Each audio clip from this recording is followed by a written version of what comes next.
Hi, author Mario Herbert here. Let's take a look inside Adrian at Last.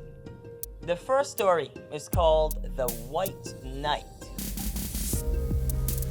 Adrian stood on the 90-meter long football field in the midday sun. Adrian was beaming with excitement and anticipation, for he had been practicing his craft the entire summer. With his skills sharpened, he was now ready to ascend to the pinnacle of popularity. In fact, Adrian had no interest in winning the game. He was just there to demonstrate his dribbling prowess. As he surveyed the field, he equated it to a chessboard, with each player serving as a piece to be conquered.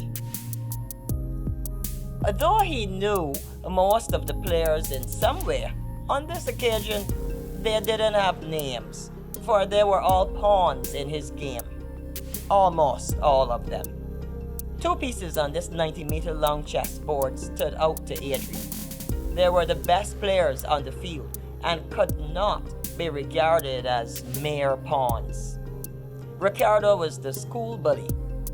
This big, dark, hippopotamus-nosed, second-time fifth former was a very good player, although he was more revered for his size and notoriety than his skills.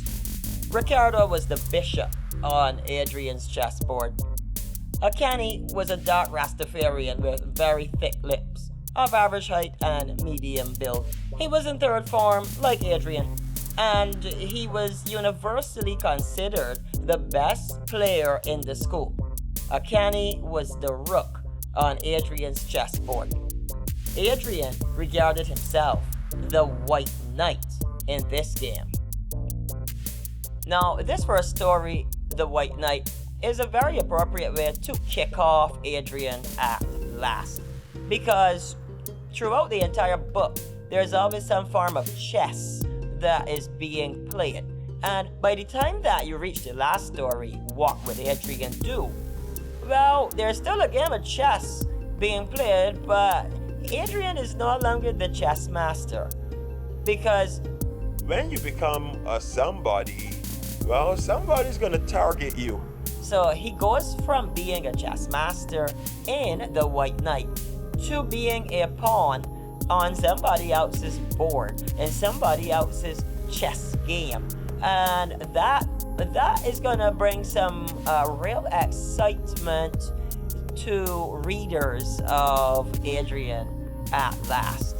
How is Adrian going to go from White Knight to pawn? And how does Adrian manage to survive the pitfalls of being a pawn on somebody else's chessboard? Well, you're just gonna have to go out and grab yourselves a copy of Adrian at Last to answer those questions.